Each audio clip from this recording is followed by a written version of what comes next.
Hello everyone, welcome to Jeet classes. आज हम बात कर रहे हैं regulation of citric acid cycle.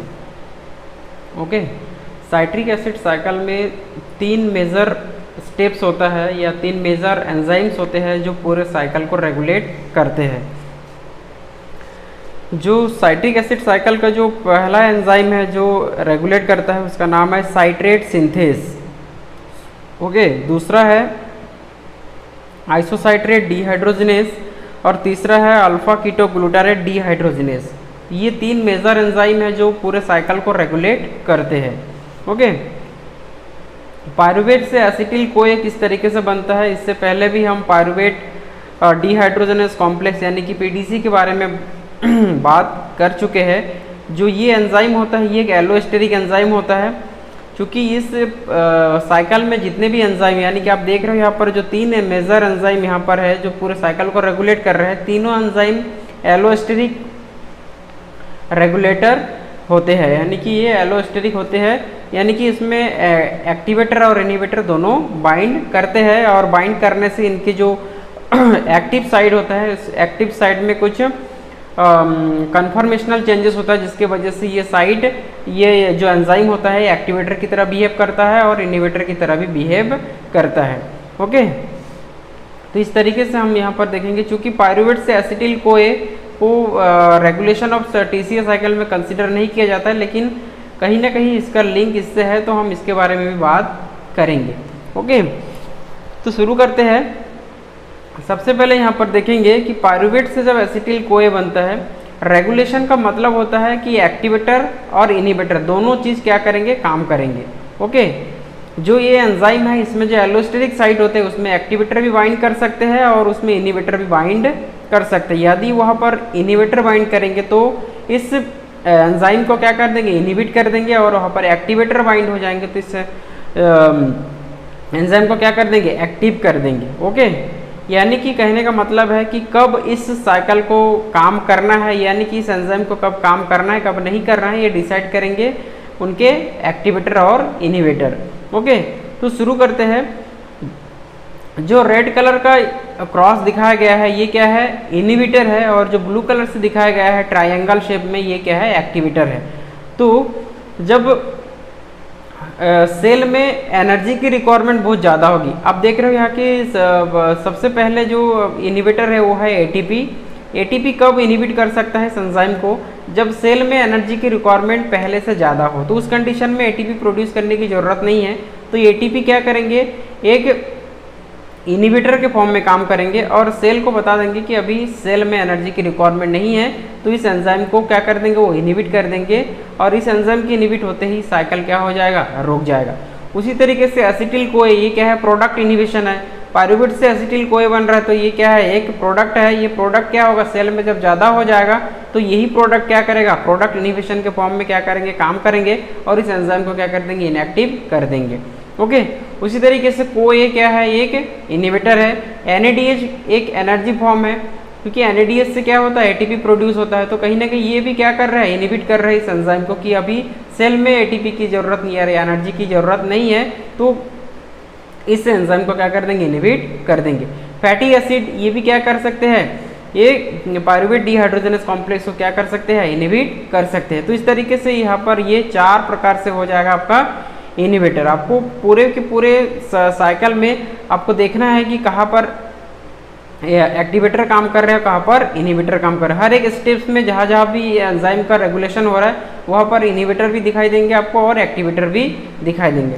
Activator कौन कौन सा, एएमपी है। एएमपी का मतलब है कि सेल में एनर्जी की रिक्वायरमेंट बहुत ज़्यादा है, उस कंडीशन में एएमपी क्या करेंगे, सिग्नल देंगे या एएमपी बाइंड हो जाएंगे एक्टिवेटर के फॉर्म में इस एंजाइम के एलोस्टेरिक साइड में, और इस साइकिल को क्या करेंगे, रन करवाएंगे। कोए क्या है, एक एक्टिवेटर के फॉर्म में काम कर रहा है। NAD+ क्या है, एक कोएंजाइम है, ये भी क्या है, एक्टिवेटर के फॉर्म में काम कर रहा है। कैल्शियम सिग्नल देता है कि सेल में एटीपी की संख्या बहुत कम हो चुका है, अब एटीपी की रिक्वायरमेंट है, तो इस एंजाइम को क्या कर देंगे, रेगुलेट करेंगे, यानी कि एक्टिव करेंगे। तो क्या हो जाएगा, ये जो साइकिल है वो क्या होंगे, रन होने लगेंगे।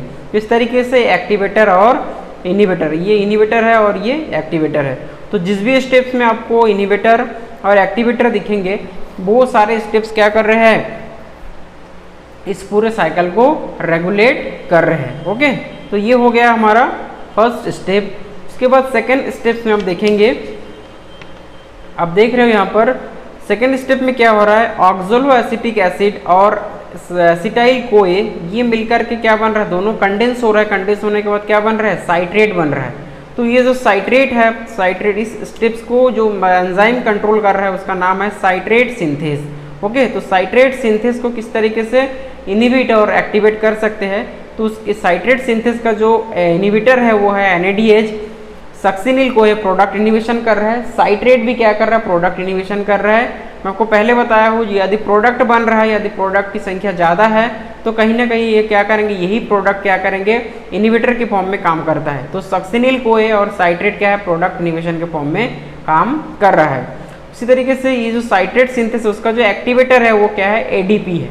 ओके, तो इस तरीके से ये हो गया हमारा सेकेंड स्टेप। उसके बाद हम आगे बात करते हैं। आगे हम देखेंगे, देखिए यहाँ पर साइट्रेट से क्या बन रहा है, आइसोसाइट्रेट। जो क्रेब्स साइकिल है, इस क्रेब्स साइकिल को हम पिछले वीडियो में हम इस क्रेब्स साइकिल को कवर किए हैं। हम यहाँ पर पूरे स्टेप्स को फॉलो नहीं करेंगे, जिस भी स्टेप्स में रेगुलेशन दिखाई दे रहा है उसी स्टेप्स को ही हम यहाँ पर फॉलो कर रहे हैं। ओके, तो यदि आपको पूरा क्रेब्स साइकिल का पूरे स्टेप्स को देखना है तो मेरा पिछले वीडियो देखिए, उसमें क्रेब्स साइकिल को मैं अच्छे से बताया हूँ।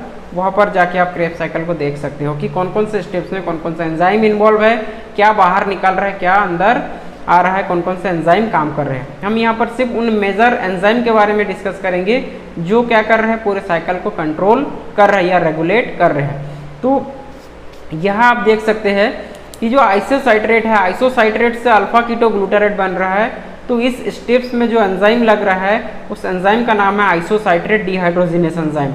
ये जो डिहाइड्रोजिनेस एंजाइम है उसका जो इनहिबिटर है वो है ATP और जो एक्टिवेटर है वो है कैल्शियम और ADP। ओके, तो इस तरीके से ये दोनों एक्टिवेटर इनहिबिटर क्या कर रहे हैं, इस स्टेप्स को कंट्रोल या रेगुलेशन कर रहे हैं। उसके बाद अल्फा कीटोग्लूटारेट से सक्सिनिल कोए बन रहा है। ओके, अल्फा कीटोग्लूटारेट से क्या बन रहा है, सक्सिनिल कोए। तो सक्सिनिल अल्फा कीटोग्लूटारेट सक्सिनिल कोए बन रहा है। इस स्टेप्स में जो एंजाइम लग रहा है उसका नाम है अल्फा कीटोग्लूटारेट डिहाइड्रोजिनेस एंजाइम।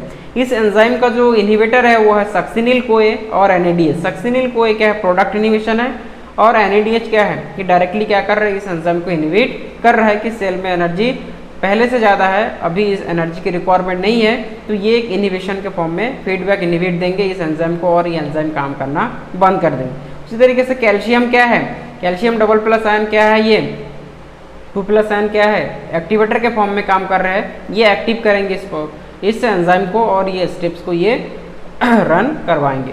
तो उसी तरीके से ये अल्फा, इस तरीके से हम पूरे तीनों के तीनों एंजाइम को यहाँ पर देख लिए हैं कि कौन कौन से स्टेप्स में कौन कौन से एंजाइम है और उस एंजाइम का जो एक्टिवेटर है और इनहिबिटर। आपको सिर्फ ये ध्यान रखना है कि जिस भी स्टेप्स में इस क्रेब्स साइकिल का रेगुलेशन हो रहा है उन रेगुलेशन में उनका वो जो एंजाइम इन्वॉल्व हो रहा है उस एंजाइम का इनहिबिटर कौन है और एक्टिवेटर कौन है, ये आपको याद रखना है। आप चाहे तो इसको शॉर्ट फॉर्म में बना के एक बेसिक आइडिया ले सकते हो कि सिर्फ इसी स्टेप्स में ही क्या हो रहा है, क्रेब्स साइकिल का रेगुलेशन हो रहा है। ओके, आगे आप देखना चाहोगे कि अल्फा कीटोग्लूटारेट से सक्सिनेट कोए बन रहा है। सक्सिनिल कोए इस स्टेप्स में GTP और ATP का प्रोडक्शन होता है, तो इसको देख सकते हैं। सक्सिनिल कोए से सक्सिनेट बनता है, सक्सिनेट से फ्यूमेरेट, फ्यूमेरेट से मैलेट, मैलेट से ऑक्सोलो एसिटिक एसिड। ये सारी चीज़ों को हमको यहाँ पर फॉलो नहीं करना है। हालांकि एक साइकिल के फॉर्म में बना दिया हो तो यहाँ पर कुछ कुछ चीज़ों को मेंशन कर रखा हो यहाँ पर। तो सबसे इम्पॉर्टेंट जो चीज़ है वो है हमारा कौन कौन से स्टेप्स में ये साइकिल रेगुलेट हो रहा है। तो सबसे पहला स्टेप हो गया ये पायरुवेट से एसिटिल कोए, दूसरे स्टेप में एसिटिल कोए से साइट्रेट बन रहा है। साइट्रेट के बाद जो स्टेप्स है वो है आइसोसाइट्रेट से अल्फा कीटोग्लूटारेट और अल्फा कीटोग्लूटारेट से सक्सिनिल कोए। तो ये 3 मेजर एंजाइम है जिस एंजाइम में हमें एक्टिवेटर को भी ध्यान में रखना है और इनहिबिटर को भी ध्यान में रखना है। ओके, तो ये हो गया है हमारा regulation of citric acid cycle. I hope कि आपको वीडियो अच्छा लगा होगा। आपको यदि वीडियो अच्छा लगा होगा तो लाइक, शेयर और कमेंट जरूर करें। Thank you.